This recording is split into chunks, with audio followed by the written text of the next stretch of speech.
Well, hello, friends. Welcome to your weekly shout out of music teacher solidarity, otherwise known as the Beyond Measure podcast.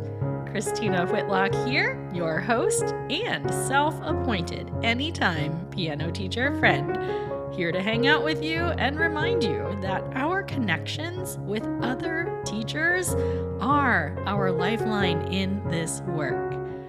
Thanks for joining me today. You are listening to episode 195. Last week, I promised a bit of a story time episode this week to keep you company while you do any traveling that you have on your docket for the week. But as is often the case around here, I've changed my mind. Your friend Christina here has a lot of feelings to work through after last week, and I'm bringing you along for the ride today. There were two significant things that happened last week. First off, I hosted the third annual Studio Teacher Thanksgiving.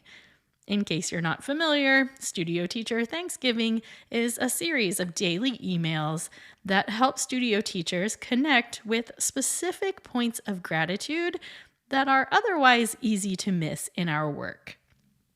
Well, friends, Studio Teacher Thanksgiving grows more every year, and this year was simply incredible.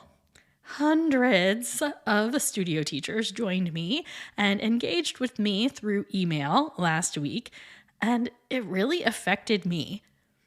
I know I say this from time to time here at Beyond Measure, but it just seems like when I try to show up for you, I end up feeling like you are showing up for me tenfold. So, like last week, I spent the week sharing stories and reflections of gratitude, but then you shared your stories and your reflections with me. And I'm just here to say, when your inbox is full, full of email after email of colleagues telling you their heartwarming experiences and the things they are thankful for, it is impossible not to fall even deeper in love with this community. I didn't think it was possible for me to love this profession more, but here I am. So that was one thing about last week. Studio Teacher Thanksgiving 2024, best year yet. And while we're speaking about showing up for others and the way that it tends to come right back to you, let's talk about the other big event of last week. Some of you know this backstory, but others don't, so I'll try to make it quick. Over the course of this past year, one of my studio families lost their 8-year-old son to brain cancer. This is more than a studio family to me. The mom is one of my best friends. I've taught one of the brothers for 9 years and counting. And William, who is the little guy we lost, he was a classmate and a good buddy of my youngest daughter. This has been my closest brush with the death of a child, and it has defined this year for me in many ways. Well, William loved all things space, and throughout his treatments, I began toying with a vision of how amazing it would be to host a recital in our local planetarium in his honor. Our planetarium, for what it's worth, is nationally recognized. It's a beautiful facility with all kinds of technology that I can't begin to explain, but it's a fairly big deal, I gather.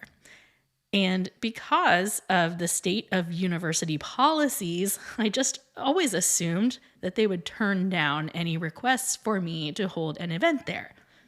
But after we lost William earlier this year, the concert vision stayed with me. And as his birthday drew nearer last spring, I decided it was time to just ask. The worst they could say was no, right? And much to my delight, their answer was an enthusiastic yes. As it turns out, the facilities of our local planetarium are incredible, but the staff is even better. So, in June of this year, I began officially planning an event that came to be known as A Sky Full of Stars. If you're not familiar, that is the title of a song by Coldplay, and it was William's favorite. So we made this a fundraiser for the memorial scholarship that has been established in his name, and spoiler alert, it was truly the highlight of my teaching career.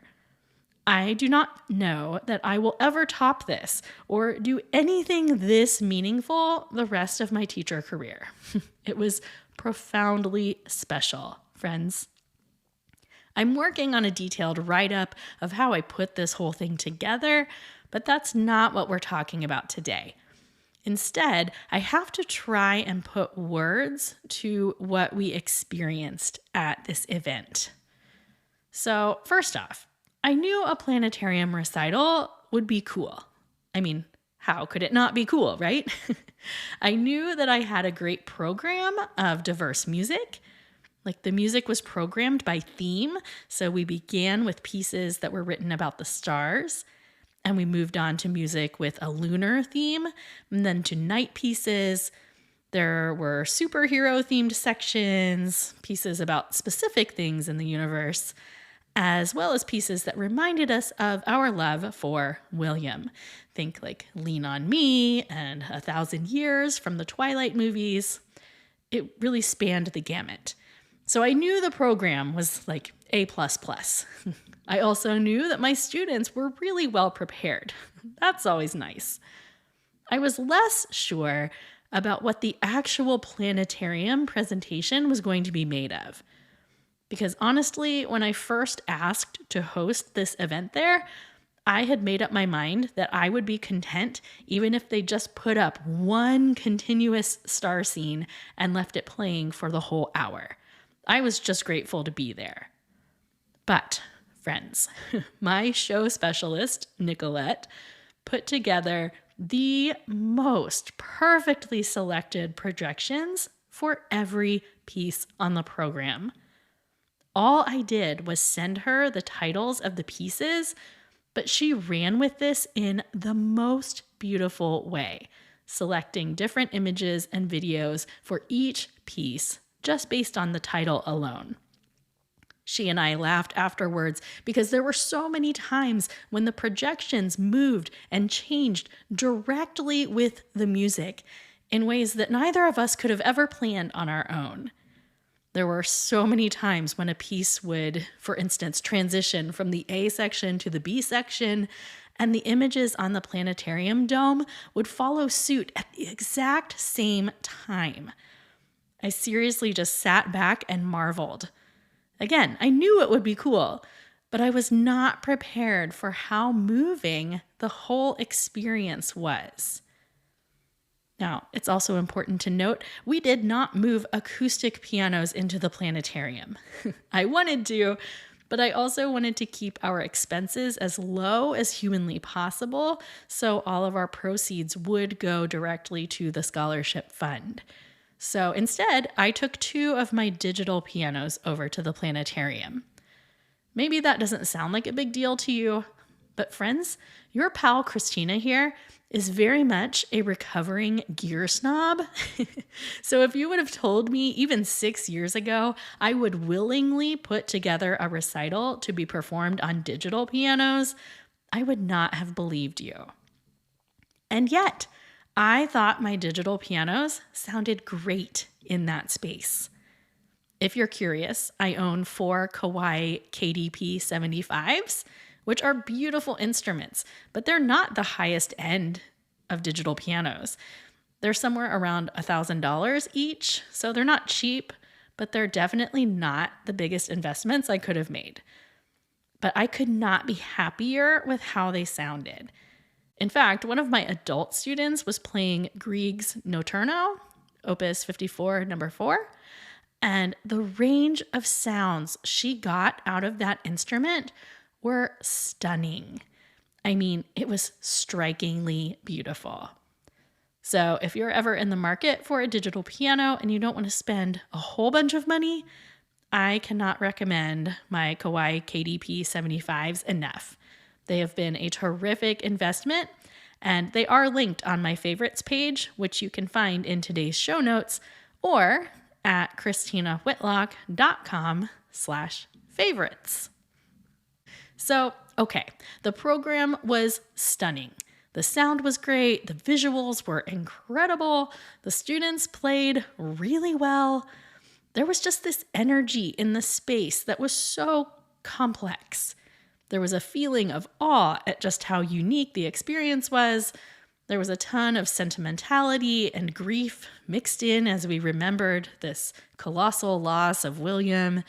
So many of his family members and close friends were there. So it was just a most special audience in a very unique setting. And I don't know that I will ever be able to do it justice with words.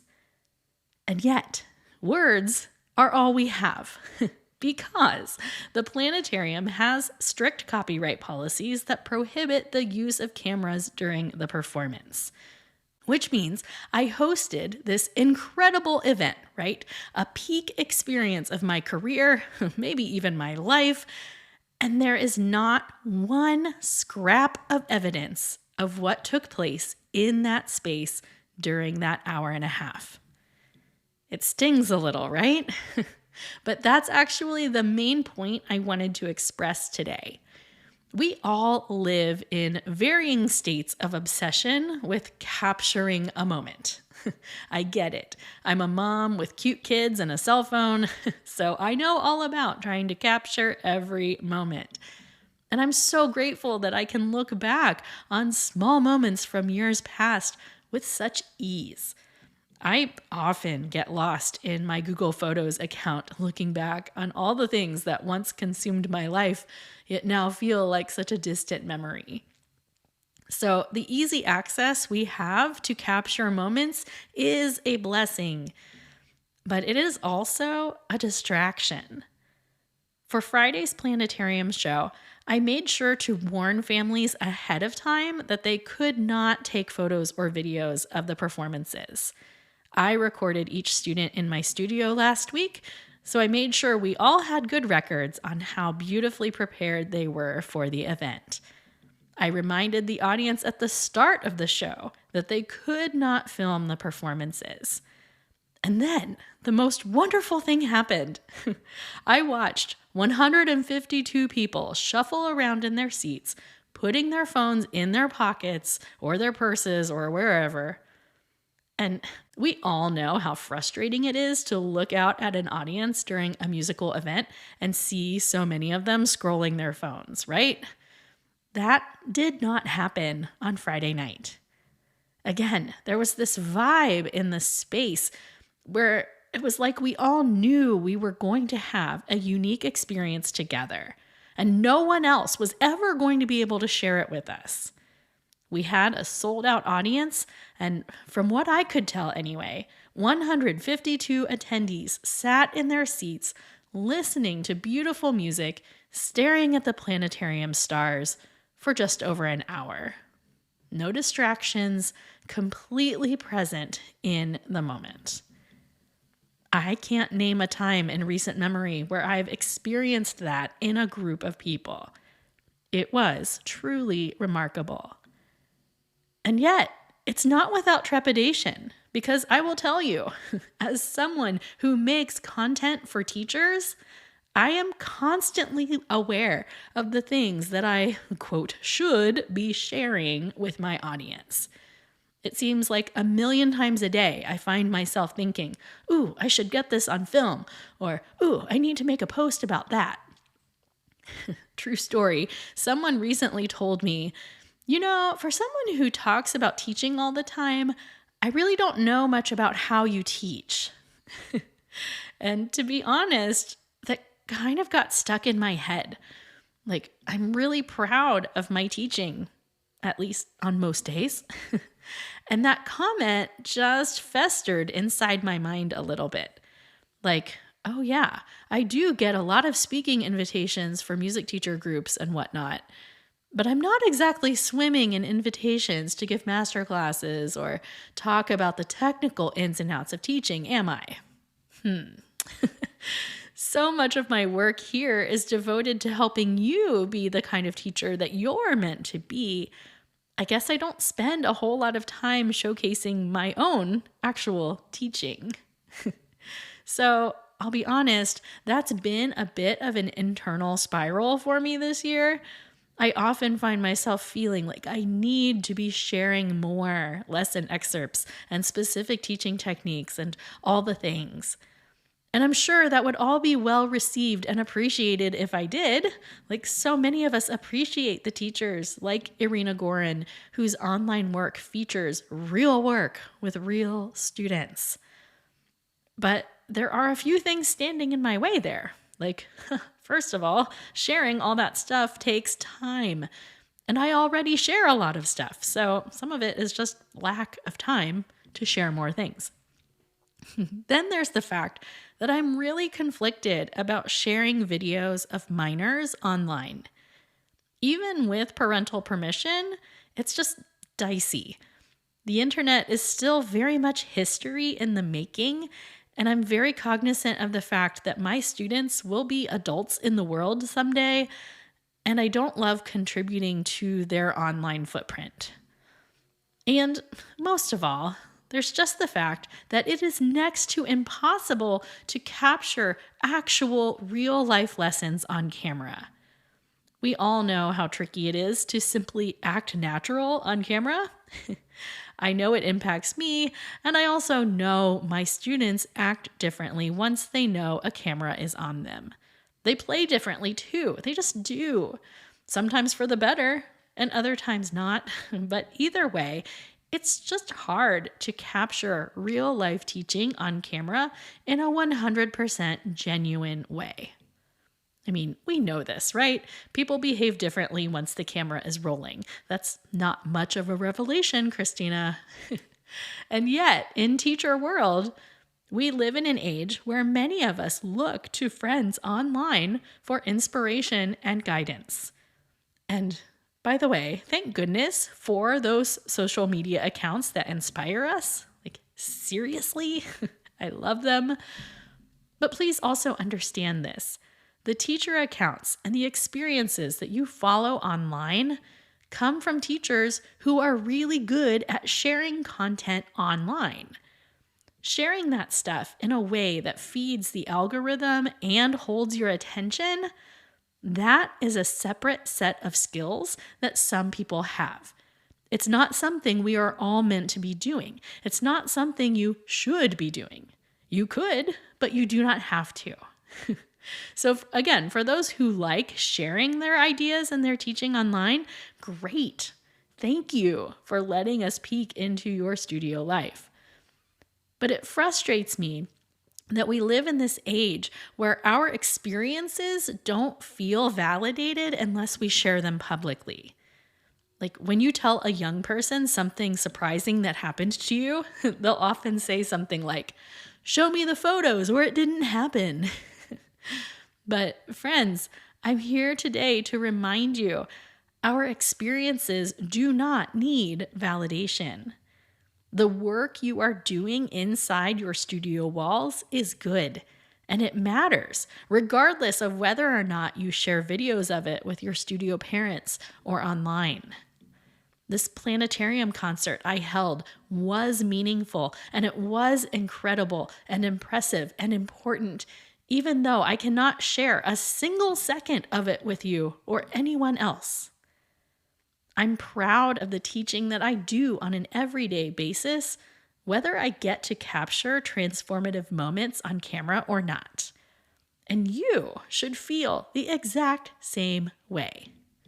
Remember, the teachers who you love on Instagram are very good at Instagram.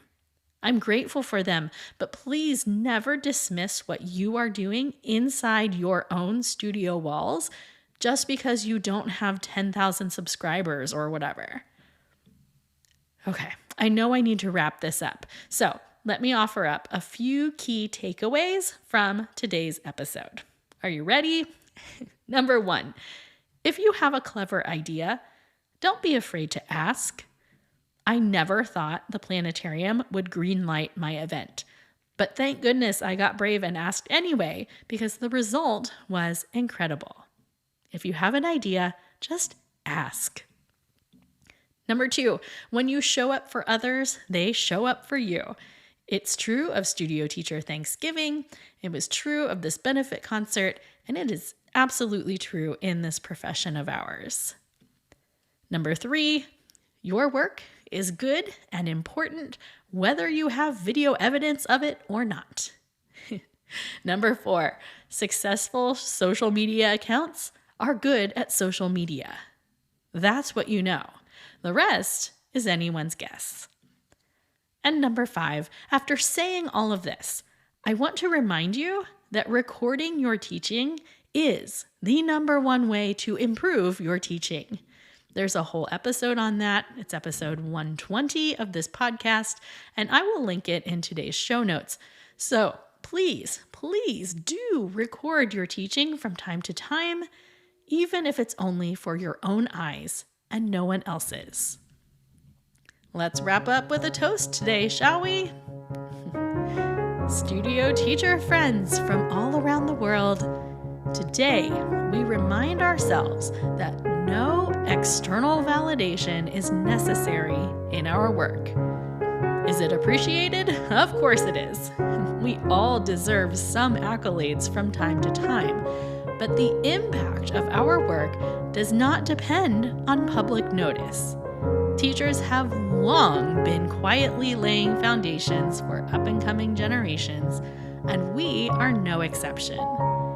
Your work does not need validation. It is good because it is good. And for that, I raise my glass to you, my deserving teacher friends. Hear, hear. Okay, friends, for the 70-some% of you who listen to this show from the United States, this is me wishing you a most happy and healthy Thanksgiving holiday. And regardless of where you live, I want you to know that I am counting you mightily on my list of blessings this week. Visit today's show notes for a list of my favorite things, links to relevant episodes, including episode 120 on the importance of recording your teaching, and more. Simply head to christinawhitlock.com/episode 195.